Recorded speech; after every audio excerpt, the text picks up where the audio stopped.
며칠 후면 이제 설 명절을 맞이하게 되는데 차를 타고 먼 거리를 오고 가는 것이 힘들 수 있습니다.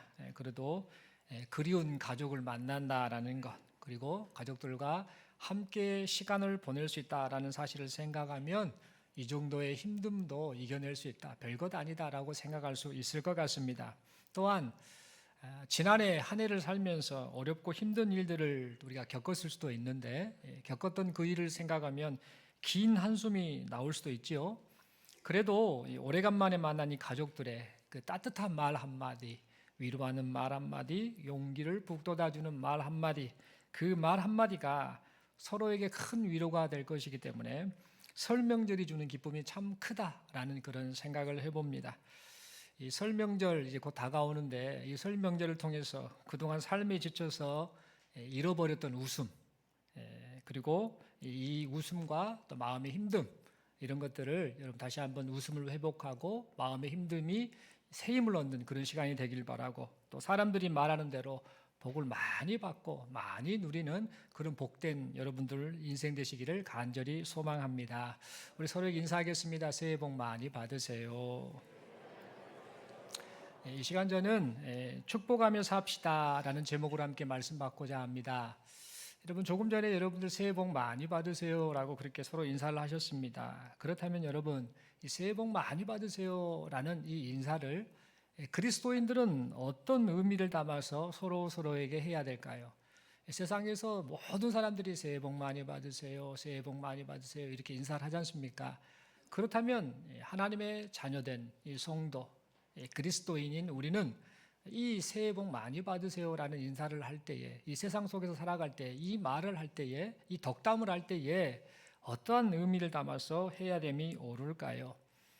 여러분, 일반적으로 세상 사람들은 복을 귀신이 준다고 믿습니다. 아니면 운이 좋아서 우연히 어떻게 해서 이 복을 얻게 될 것이다 라고 막연하게 그렇게 생각을 합니다. 즉 복이 어디서부터 오는 것인 줄도 모른 채 막연하게 복을 누리기를 바라지요. 그런 마음으로 그냥 세상에서는 새해 복 많이 받으세요, 새해 복 많이 받으세요, 다다익선이라 그러죠. 많으면 좋으니까, 많으면 많을수록 좋으니까 어쨌든 복 받으세요, 복 받으세요, 복 받으세요 이런 말은 많이 하면 좋다라고 생각하며 막연하게 그냥 복 받으세요라는 이런 말들을 하곤 합니다. 여러분 잘 알고 계시듯이 중국 사람들의 특징 아시죠? 중국 사람들은 복 받고 싶어가지고 뭘 합니까? 자기 집 문 앞에다가 한자 복자를 거꾸로 뒤집어 놓지요. 그 이유가 하늘에서 복이 막 쏟아져 내렸으면 좋겠다, 이런 바람을 가지고 중국 사람들이 복자를 거꾸로 문에다 붙여놓고 있음을 보지요. 그리고 또 아시다시피 중국 사람들이 숫자 8자를 참 많이 좋아하는 거 아시죠? 이 8자를 좋아하는 이유가 숫자 8이 발전하다라는 뜻을 가진 중국어 발이라는 단어와 발음이 똑같다 보니까 팔자를 좋아하는데 그게 발전하다 의미를 가진 발자와 발음이 비슷해가지고 그냥 팔자를 굉장히 많이 좋아한다고 합니다. 그래서 실제로 전화번호, 차량번호, 그리고 집번호까지 이것저것 전부 팔자가 많이 붙으면 되게 좋아하는 그런 문화 속에서 살고 있습니다. 아시다시피 2008년도에 베이징 올림픽이 열렸었죠. 올림픽 때 이 개막식을 했던 시간이 언제인 줄 아십니까? 2008년 8월 8일 8시 8분 이때 이 개막식을 했습니다. 확인해 보시면 압니다. 그만큼 복받기를 원하고 번영하기를 원하는 이 중국 사람들의 이 모습을 우리는 볼 수 있습니다. 여러분, 태국 사람들도 복받기를 되게 많이 좋아합니다. 계속 길거리 다니다 보면 빌고 또 빌고 여기저기 우상재단을 세워놓고 사무실 앞에도 있고 가게 앞에도 있고 집 앞에도 있고 없는 곳이 없는데 그곳에서 전부 빕니다. 비는 대상이 잡신들, 조각상을 다 놔둔 그 자리에서 빌고 또 비는 이런 것들을 보곤 합니다. 특별히 태국 사람들은 4월이 새해입니다. 송크란이라고 그러죠. 송크란이라고 하는 이 새해. 이 새해 때 무슨 행위를 하느냐? 서로에게 물을 이렇게 부어주는 행위를 합니다. 물을 막 붓고, 전라도 말로 물을 찌끄러 버리죠. 물을 붓는 이런 행동을 합니다. 그래서 뭘 하는가? 물을 부어주면서 복을 빌어줍니다. 물을 붓는 이유가 뭐냐? 아군을 내쫓는다. 아군을 씻어낸다. 그리고 좋은 기운, 즉 우리식으로 말하면 복이 이 사람에게 왔으면 좋겠다라는 마음으로 4월 달에 태국의 송크란 이 시기 때 사람들이 물을 서로에게 막 부어줍니다. 이게 이제 세계적인 축제가 돼가지고 관광객들이 태국에 와서 똑같이 그런 행동을 하는 것을 봅니다. 여러분, 이처럼 사람들은 복을 받고 싶어 합니다. 복이 정확하게 어디서 오는 것인지도 모른 채 그렇게 복을 받으려고 안간힘을 쓰고 있습니다. 그리고 소원이 이루어지기를 바라면서 서로에게 이렇게 말하죠. 새해 복 많이 받으세요. 새해 복 많이 받으세요. 이렇게 덕담을 건네며 인사를 합니다.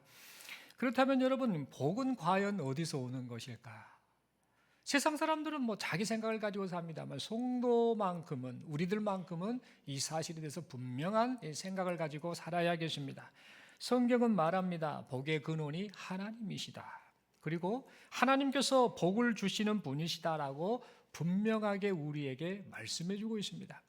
성경을 보면은 하나님이 이 사람 저 사람한테 엄청난 복을 주셨다라는 그 기록들이 너무나 많은데, 특별히 이제 몇 사람만 언급을 하고자 합니다. 창세기에 등장하는 몇 사람, 이 족장들, 아브라함, 이삭, 야곱, 요셉, 이와 같은 사람들에 관한 기록만 잠깐 살펴보겠습니다. 창세기 1장 28절을 보면 하나님이 먼저 인간을 창조하셨지요. 복을 주셨지요. 그리고 말씀하십니다. 생육하고 번성하여 땅에 충만하라. 그러니까 하나님이 인간을 창조하신 다음에 사람에게 복을 주셨다라는 사실을 우리는 분명히 알 수 있습니다. 그리고 창세기 12장 2절에 보면 하나님께서 이 죄인들 가운데 한 사람이었던 아브라함을 찾아오셔서 복을 주셨습니다. 어떤 복입니까? 죄인들 가운데 너를 통해서 너의 후손 그리고 많은 사람들이 이제 예수 믿고 구원받게 할 그 일이 있게 할 것이다. 즉 아브라함을 통해서 하나님이 인간을 구원하시려고 하는 구원 계획을 지금 나타내시는 그 엄청난 복을 아브라함에게 주셨다라는 겁니다. 다시 말해 아브라함은 믿음의 조상으로 살 수 있는 그 길이 열렸고 구원의 은혜를 누리는 은혜를 입게 되었다라는 겁니다. 그리고 창세기 24장 1절에 보면은요, 하나님께서 아브라함에게 또 복을 주십니다. 범사의 복을 주십니다. 아브라함이 나이가 많이 먹은 상태에도 하나님이 복을 주시니까, 범사의 복을 주시니까 아브라함이 그 복을 누리게 되었다라는 겁니다. 또한 창세기 26장 12, 13절에 보면 아브라함의 아들 이삭이 이제 그랄 땅에서 거주하는데, 거기서 사실은 농사를 지어도 사실은 그 지역에 사는 사람들에 비해서 농사 기술도 없을 뿐만 아니라 농사를 지어도 얼마 많은 수확을 얻을 수 없는 상황임에도 불구하고 하나님의 말씀에 순종하며 살 때에 하나님의 복을 주시니까 이삭이 100배나 되는 이 수확물을 얻었다라고 성경은 말해주고 있습니다. 그뿐만이 아닙니다. 이제 이삭의 아들 야곱이라는 사람 있죠. 이 사람도 참 잔머리를 많이 썼던 사람입니다. 이것저것 자기 인생 계획을 가지고 살았는데, 이 야곱이 이제 형을 속이고 아버지를 속여서 이제 이 장자권을 뺏어보려고 하다가 바단 아람으로 도망을 가지요. 근데 거기에서 외삼촌 라반이라는 사람을 만나는데 엄청 고생을 합니다. 그런데 하나님이 야곱에게 복을 주시니까 야곱 때문에 이 외삼촌 라반의 집이 복을 받았다라고 창세기 30장 30절에서 말을 하고 있음을 봅니다. 그리고 또 야곱의 아들 요셉이 있지 않습니까? 요셉이가 사실 인생이 꼬인 사람 아닙니까? 17살에 형들에게 팔려서 애굽으로 팔려갔는데 노예 생활을 하고 이것저것 고생을 했는데, 그가 그 있는 곳에서 하나님 앞에 믿음으로 살 때 하나님께서 그에게 복을 주시니까 요셉 때문에 애굽의 이 보디발이라는 사람, 이 사람의 집이 복을 받고 또 그 주변 사람들이 잘 되어지는 역사, 은혜를 입게 되었다라는 겁니다. 이 사실을 창세기 39장 5절에서 말을 해주고 있습니다. 여러분, 이 말씀처럼 사람에게 복을 주시는 분은 하나님이십니다.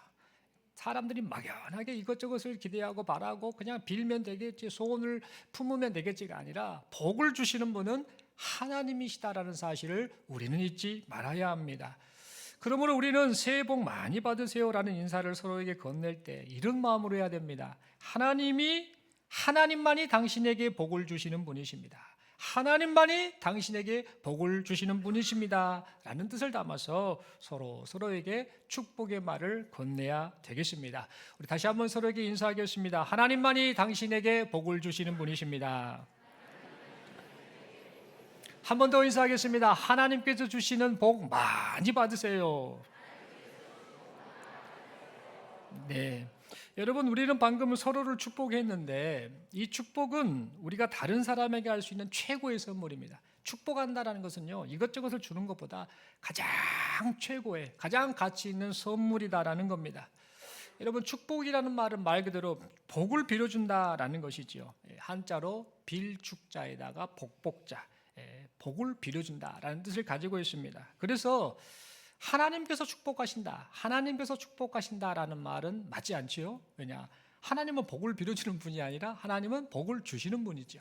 사람이 비는 겁니다. 하나님, 저 사람에게 복을 주옵소서, 은혜를 베풀어 주옵소서라고 사람이 복을 비는 것이고, 복을 주시는 분은 하나님이시다라는 사실을 우리는 잊지 말아야 합니다.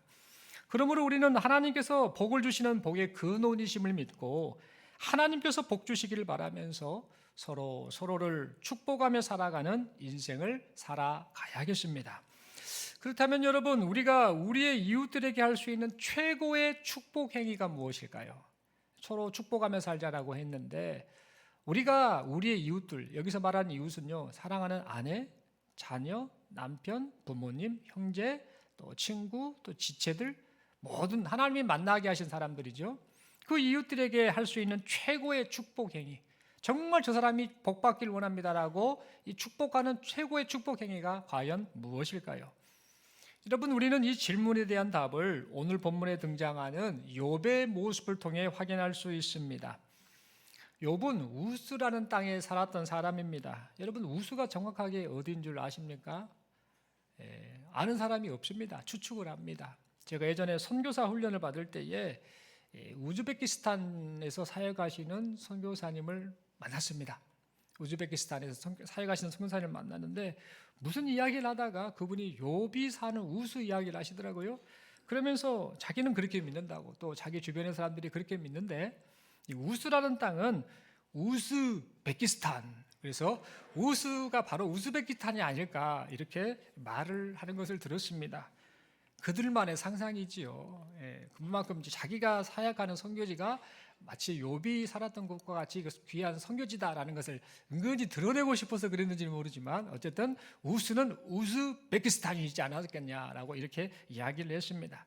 그런데 여러분, 대부분의 이 성경학자들은 성경의 근거에서 이 욥이 팔레스타인의 그 동남쪽에 있는 에돔 지역 또는 아라비아 이 반도의 북부 지역에 살지 않았을까 그렇게 추측을 합니다. 왜 그러냐면 욥이 우선은 동방 사람이라는 점, 그리고 그 욥이 나중에 고난을 당할 때에 뭐 도둑이 쳐들어오지 않습니까? 그때 스바 사람들, 갈대아 사람들이 갑자기 욥의 가축대를 습격해 했던 사건이 나중에 등장을 합니다. 그런 점. 그리고 욥의 친구들이 욥을 또 위로하려고 오죠. 근데 그 친구들이 살았던 지역이 에돔 주변이라는 점을 감안했을 때 아마 욥이 우즈베키스탄이 아니고 아마 이 팔레스타인 동남쪽의 에돔 변방 또는 아라비아 광야 북부 지역에 위치한 그 지역에 살고 있지 않았을까 그렇게 추측을 합니다. 그리고 욥이 살았던 시대를 어떤 시대로 보느냐면 이 족장들, 아까 말씀드린 아브라함, 이삭, 야곱, 요셉과 같이 이 족장들이 살았던 시대의 사람이 아닐까 그렇게 보고 있습니다. 그 이유가 뭐냐면 욥이 200세가 넘게 살았거든요. 그 나이가 먹도록 살았는데 당시에 족장들, 말씀드렸던 족장들이 거의 200세 정도의 인생을 살았습니다. 그런 점이 공통점이고, 또 욥이 오늘 본문에도 나오지만 제사를 직접 하나님 앞에 드리는, 자기가 집도에서 제사를 드리지 않습니까? 당시에 족장들이 그렇게 행동을 했거든요. 아브라함도 그랬지 않습니까? 이삭도 그러고. 그런 점들.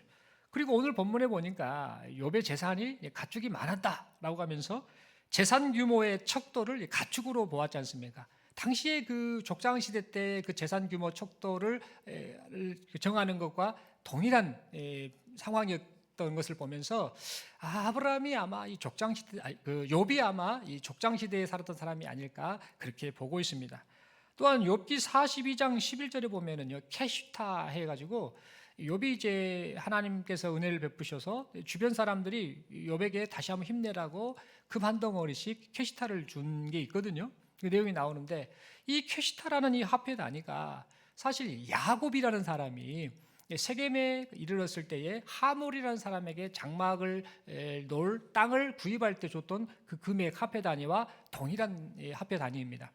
이런저런 걸 다 봤을 때 알 수 있는 것은 뭐냐? 욥이 아마도 그 족장 시대 살았던 인물이 아닐까라고 학자들은 봅니다. 그러므로 우리는 이 욥이라는 사람이 아브라함이나 이삭이나 야곱이나 어떤 이 족장 시대 때에 가나안 땅의 이 동남쪽에 위치한 그 지역에서 아마 살았던 인물이 아닐까라고 추측하면서 생각하면서 말씀을 계속해서 드리면 되겠습니다. 그렇다면 이 욥은 어떤 사람이었는가? 성경은 욥에 대해서 다음과 같이 말합니다. 욥은 순전하고 정직하고 악에서 떠난 사람이다라고 그렇게 말하고 있습니다. 여러분, 욥이 이렇게 살 수 있었던 이유는요, 다른 이유가 아닙니다. 그가 특별해서 잘나서 심성이 너무너무 착해서가 아니라 하나님을 경외하고 있었기 때문입니다. 하나님께서 그를 찾아와 만나주시니까 하나님과 만난 욥이 삶이 바뀌는 겁니다. 하나님을 진심으로 사랑하고 하나님을 진심으로 경외하다 보니까 이 삶 속에서 순전하고 정직하고 악에서 떠난 삶을 살게 되었다라는 겁니다. 여러분, 이 욥을 보시고요, 하나님이 너무너무 기뻐하셨습니다. 그래서 욥에게 복을 주셨습니다. 아들이 7명, 딸이 3명이나 낳게 되는 이런 은혜를 입게 됩니다. 그리고 이 많은 재산을 소유하는 복도 주셨습니다. 오늘 본문에 보니까 양이 7,000마리, 낙타가 3,000마리, 소가 500결이, 쌍으로 말하는 거니까 소가 1,000마리죠. 그리고 암나귀가 500마리나 되는 이 가축을 이 욥은 소유하게 되었습니다. 그리고 이 많은 가축을 돌볼 종들의 숫자도 어마무시하게 많았습니다. 이처럼 욥은 하나님께로부터 엄청난 복을 받았습니다. 이 복을 받았는데요, 여러분, 우리가 한 가지 좀 생각을 해봐야 됩니다. 보편적으로 사람이 복을 누리면 어떤 반응을 보이게 됩니까? 복을 주신 하나님께 감사하며 살기도 합니다만은요, 또 어떤 사람들은 자신이 누리는 복으로 인해서 마음이 교만해지지요. 그리고 하나님을 의지하지 않게 되지요. 그러면서 점점 불신앙의 길로 걸어가는 경우를 우리는 종종 보게 됩니다. 부요함이 하나님께 가까이 나아가는 것을 막고 하나님을 의지하는 것을 막는 걸림돌로 작용하기 때문입니다.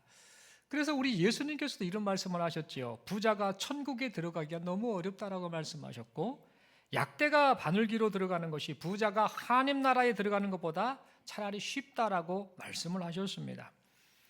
여러분, 그래서 이 욥도요, 자칫 잘못했다가는 자신이 누리는 복으로 인해서 마음이 교만해져서 불신앙의 길을 걸을 수도 있었습니다. 그러나 욥은 부자였음에도 불구하고 그렇게 하지 않았습니다. 그는 하나님 앞에서 경건하게 살았지요. 그는 하나님 앞에서 교만하지 않았습니다. 하나님을 경외하였고 세상을 사랑하지 않았습니다. 재물에 종노릇하지도 않았습니다. 욥은 이 땅에서 누리는 것들에 대해서 관심이 그렇게 많이 있지 않았습니다. 온통 그것에 관심에 쏠려 살지 않았습니다. 이 욥의 관심은요, 전적으로 하나님께만 있었습니다. 어떻게 하면 하나님의 말씀대로 살까? 어떻게 하면 하나님을 더욱 사랑할까? 어떻게 하면 하나님을 기쁘시게 할까? 어떻게 하면 하나님의 마음을 아프게 하지 않을까? 이 욥의 관심은 온통 하나님께 있었습니다. 여러분, 이러한 이 욥의 모습은요, 시편 1편에서 말하는 복 있는 사람의 모습 그대로였습니다. 욥은 악인의 길을 쫓지 않았고요, 삶 속에서 늘 여호와 하나님을 생각하며 하나님과 교제하며 살았습니다. 욥은 하나님을 사랑하고 경외하는 삶이 복된 삶이다라는 사실을 깨닫고 느끼고 누리고 있었기 때문에 그의 마음을 오직 하나님께로만 향하고 있었습니다. 여러분, 이런 이 욥의 모습을 보시고 하나님께서 얼마나 기뻐하셨겠습니까? 그래서 욥기 1장 8절 말씀을 보면은요, 하나님께서 이 욥을 보시고 얼마나 기뻐하셨으면 이 사탄 마귀를 향해서도 이런 말씀을 하십니다. 욥처럼 온전하고 정직하여 하나님을 경외하며 악에서 떠난 자가 세상에 없다 라고까지 그렇게 하나님이 말씀을 하셨습니다. 그런데 여러분, 이 욥은요, 자기 자신만 하나님 앞에서 온전하고 정직한 삶을 살려고 하지 않았습니다. 자신의 자녀들 역시 하나님을 진실로 사랑하고 경외하며 살기를 바랐습니다.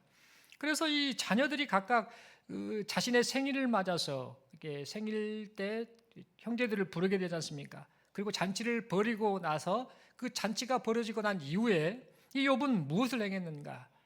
이 자식들을 성결케 하였고 아침에 일어나서 그들의 이 명수대로 하나님께 번제를 드렸습니다.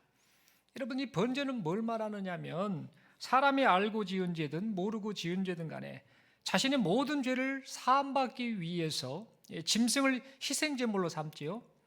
그래서 이 짐승의 고기를 번제단에 태움으로써 그 태운 냄새를 하나님께 올려드림으로 이 죄를 사함받는 그런 제사가 바로 번제입니다. 이때는 아직 레위기에 등장하는 제사법이 있기 전이기 때문에 족장들이 이런 번제를 통해서 자신을 정결케 하고 하나님 앞에 죄 사함을 받는 그런 행동을 했던 것입니다. 욥은 이 생일잔치 중에 혹시라도 이 자녀들이 이 잔치 분위기에 휩쓸려 가지고 마음속으로라도 하나님을 욕되게 하지 않았을까, 이것을 생각하면서, 이것을 염려하면서 그 죄를 사함받기 위해서 자녀들마다 각각 번제를 드렸습니다. 그러니까 총 10번의 제사를, 그 번제를 하나님 앞에 드렸던 겁니다. 더 중요한 사실이 있습니다. 욥의 이런 행동은요, 어쩌다 한번 하는 것이 아니었습니다. 5절 후반부, 오늘 본문 후반부를 보니까 하나님 앞에서 욥의 모습이 항상 그렇게 했다라고 성경은 우리에게 말해주고 있습니다. 여러분, 이처럼 욥은 하나님 앞에서 경건하게 살려고 했습니다. 그리고 하나님을 기쁘시게 하며 살려고 했습니다. 또한 자기뿐만 아니라 자신의 자녀들 역시 그렇게 살기를 바랐습니다. 이때 이 자녀들은 아마 이 아버지 욥의 모습을 지켜보았을 것입니다. 하나님 앞에서 늘 경건하게 살려고 하고 하나님을 기쁘시게 하며 살려고 하는 이 아버지 욥의 모습을 지켜보았을 것입니다. 그러면서 아버지가 하시는 그 말에 늘 귀를 기울였을 것입니다. 욥의 자녀들은 하나님 앞에서 경건하게 사는 욥의 이 언행심사를 보고 배웠을 것입니다. 어떻게 사는 것이 바르고 참된 인생을 사는 것인지를 아버지 욥의 모습을 보며 배웠을 것입니다. 그리고 하나님을 사랑하고 이웃을 사랑하는 삶이 하나님께서 진정 기뻐하시는 삶의 모습이라는 것도 보고 배웠을 것입니다. 그래서 그랬을까요? 이 욥의 자식들은요, 중요한 특징을 보이지요. 자신의 생일날이 되면 항상 형제들을 초대하면서 형제들과 함께 기뻐하고 형제들과 함께 즐거워할 정도로 형제간에 우애하고 화목하였습니다. 여러분, 이처럼 욥은 이 자신의 자녀들에게 복된 삶이 무엇인지를 말하고 있고 보여주고 있고 깨닫게 해주는 그런 삶을 살았던 겁니다. 그는 자녀들을 위해서 자신이 할 수 있는 최고의 축복을요, 그의 삶을 통해 그렇게 표현해 주었던 것입니다. 사랑하는 성도 여러분, 우리가 인생을 살면서 우리의 이웃들 누굽니까? 말씀드린 것처럼 가족들, 자녀, 배우자, 부모님, 형제, 그리고 또 많은 친구들, 교회 지체들, 이 이웃들에게 할 수 있는 최고의 축복 행위가 무엇일까요? 여러분, 그것은 우리가 먼저 세상 속에서 하나님을 진심으로 사랑하고 경외하는 사람으로 살아가는 것입니다. 특별히 복을 빌어주는 걸 떠나서 우리 자체의 삶 자체가 하나님을 진심으로 사랑하고 경외하는 삶을 살 때에 이것이 우리의 이웃들에게 최고의 축복이 된다라는 사실을 우리는 잊지 말아야겠습니다. 그리고 우리의 이웃을 향해서 하나님을 사랑하고 경외하는 삶이 진정 복된 삶이다라는 사실을 우리의 삶과 따뜻한 말로 전해주는 것, 이것이 바로 하나님 보시기에 또 세상 속에서 우리가 할 수 있는 최고의 축복이다라는 사실을 잊지 말아야겠습니다. 여러분, 시편 1편에 기록된 복 있는 사람의 복 있는 이다라는 말은요, 히브리어로 에세르라는 단어를 쓰고 있습니다. 근데 이 에세르라는 단어가, 이 복 있는으로 번역된 이 에세르라는 단어가 두 가지 원래 뜻을 가지고 있습니다. 하나의 뜻은 뭐냐? 번영하다, 성공하다, 이런 뜻을 가지고 있고, 또 하나의 뜻은 뭐냐면요, 똑바로 걷다, 똑바로 걸어가다라는 뜻을 가지고 있습니다. 에세르, 복 있는 으로 번역된 이 에세르가 이 번영하다라는 의미와 함께 똑바로 걷다라는 이 의미가 동시에 가지고 있는데, 그럼 이 두 가지 의미를 종합해서 보면 이 에세르가 의미하는 바가 뭔가? 그것은 바로 오직 하나님만을 바라보면서 하나님의 말씀을 따라 똑바로 걸어가면서 하나님만 바라보며 하나님 앞에서 하나님을 향해 똑바로 신앙생활하고 걸어가면서 하나님께서 주시는 번영을 누리는 상태, 이것이 바로 복 있는 에세르라는 단어의 뜻이다라는 겁니다. 여러분 신명기 28장 2절부터 6절의 말씀을 보면은요, 이 에세르라는 단어가 의미하는 바가 무엇인지 우리에게 더욱더 분명하게 말해주고 있음을 봅니다. 신명기 28장 2절부터 6절 말씀입니다. 네가 네 하나님 여호와의 말씀을 청종하면, 똑바로 걸으면 이 모든 복이 네게 임하며 네게 이르리니 성읍에서도 복을 받고 들에서도 복을 받을 것이며 내 몸의 자녀와 내 토지의 소산과 내 짐승의 새끼와 소와 양의 새끼가 복을 받을 것이며 네 광주리와 떡반죽 그릇이 복을 받을 것이며 네가 들어와도 복을 받고 나가도 복을 받을 것이니라. 아멘. 이 말씀처럼 에세르, 하나님 바라보며 어떠한 상황 속에서도 하나님 말씀 따라 똑바로 걸어갈 때에 하나님께서 그 하나님의 백성에게 번영, 성공, 복을 주신다라고 말씀하고 있습니다. 여러분, 이처럼 하나님의 말씀을 청종하면은요, 즉 여호와 하나님만을 바라보며 똑바로 걸어가면 우리가 하는 일마다 복을 받고 하나님이 주시는 그 복을 누리게 될 줄로 믿습니다. 사랑하는 성도 여러분, 그러므로 이 설 명절을 맞이하여서요, 하나님을 더욱 사랑하고 경외하며 살기를 결단하고 실천하는 우리 모두가 될 수 있기를 간절히 소망합니다. 아무리 세상 유혹과 시련이 우리를 넘어뜨리려 한다 할지라도 오직 하나님 한 분만을 바라보면서 하나님 말씀 따라 하나님 앞에서 똑바로 걸어가는 성도로서의 삶을 살아가는, 하나님의 사람으로서의 삶을 그렇게 살아가는 여기 모인 우리 모두가 될 수 있기를 바랍니다.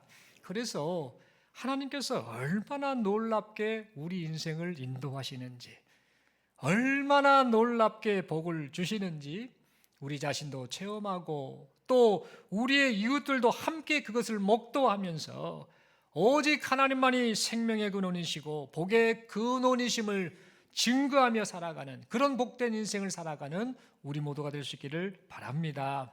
또한 사람이 복을 받는 이 비결, 이것을요 우리만 알 것이 아니라 우리의 이웃들에게도 전해주면서 이웃을 축복하며 살아가는 그런 인생 사는 우리 모두가 될 수 있기를 바랍니다. 우리의 이웃들을 향해서 인생의 앞길이 열리고 인생 문제가 해결되고 건강이 회복이 되고 풍요로움도 누리게 될 것, 이것을 축복함과 동시에 이것과 함께 이 모든 복의 시작이 다른 데 있지 않다. 하나님을 사랑하는 것, 하나님을 경외하는 것에서부터 시작된다라는 사실을 우리의 이웃들에게 알려주는 최고의 축복자가 되는 우리 모두가 될 수 있기를 간절히 소망합니다. 그리고 우리의 이웃들 향해서요 이렇게 또 축복하면 좋겠습니다. 어떠한 상황 속에서도 복의 근원 되시는 하나님만을 바라보십시오. 하나님만 바라보면서 하나님의 말씀 따라 순종하며 살아가면 하나님께서 당신의 삶을 번영케 하실 겁니다. 약속에 신실하신 하나님께서 당신에게도 약속을 그대로 지켜주실 것입니다. 아드님이신 예수님까지 희생시키신 그 하나님, 그리고 우리에게 영원한 생명을 주신 그 하나님께서 당신에게도 은혜를 베풀어 주실 것입니다. 저도 이 은혜와 복을 지금 누리고 살고 있습니다. 하나님께서 이 모든 것을 우리가 믿고 의지하는 예수 그리스도 안에서 누리게 하셨습니다.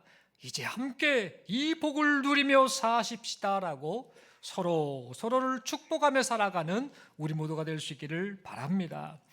여러분, 이러한 축복의 마음을 담아서 우리가 민수기 6장 24, 26절에 기록된 이 축복의 말씀을 함께 읽었으면 좋겠습니다.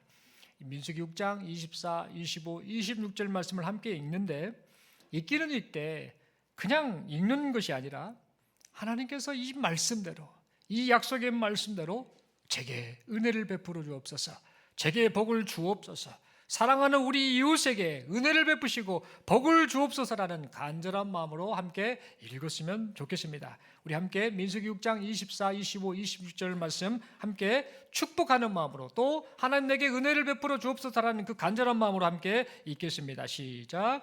여호와는 내게 복을 주시고 너를 지키시기를 원하며, 여호와는 그의 얼굴을 내게 비추사 은혜 베푸시기를 원하며, 여호와는 그 얼굴을 내게로 향하여 드사 평강 주시기를 원하노라. 아멘. 여러분, 하나님을 진실로 사랑하고 경외하는 자가 진정 복 있는 사람입니다. 하나님께서는 하나님을 사랑하고 경외하는 자를요, 그대로 홀로 내버려 두지 않으십니다. 그에게 복을 주실 것이고, 그를 지켜주실 것이고, 그에게 은혜를 베풀어 주실 것입니다. 그리하여서 그에게서 하나님의 평강이 넘쳐나게 하실 것입니다. 여러분, 이 모든 은혜가 예수 믿고 하나님의 자녀로 살아가는 여기 모인 우리 모두에게 지금 있음을 믿습니다. 우리 서로에게 축복하며 인사하겠습니다. 하나님만이 당신에게 복을 주시는 분이십니다. 한 번 더 인사하겠습니다. 하나님을 사랑하고 경외하며 삽시다. 그리고 이제 손을 한번 옆 사람을 향해서 이렇게 내밀며 축복합니다. 새해 복 많이 받으세요. 아멘이시죠? 우리가 살면서 가능하면 축복의 말, 또 긍정적인 말, 살리는 말을 좀 많이 했으면 좋겠습니다. 새해 명절을 맞아서 그냥 구정 명절이니까 그냥 보내고 온다 이렇게 생각하지 마시고 마음을 다시 한번 다잡았으면 좋겠습니다. 그렇지, 복의 근원은 하나님이시지. 하나님 사랑합니다. 하나님 경외합니다. 하나님 말씀대로 살겠습니다. 어떠한 상황 속에서도 말씀 따라 똑바로 성도로서의 걸어야 할 믿음의 길을 걸어가겠습니다. 하나님이 다 책임져 주심을 믿습니다라고 그렇게 결단하며 이 설 명절을 보내셨으면 좋겠고, 그렇게 하나님을 사랑하고 경외하는 이 삶을 우리 주변의 사람들, 이웃들이 보면서 저렇게 사는 것이 인생의 참된 모습이구나, 가장 가치 있는 모습이구나, 나도 저렇게 살았으면 좋겠다라고 그들이 우리의 모습을 보면서 하나님을 생각하고 또 하나님이 은혜를 베풀어 주신 그 구원의 은혜의 주인공이신 예수 그리스도, 그분을 바라보면서 우리 주변의 많은 이웃들이 예수 믿고 우리가 믿어서 얻게 된 이 영생, 이 구원의 은혜를 그들 역시 함께 누리는 은혜가 있기를 간절히 소망합니다.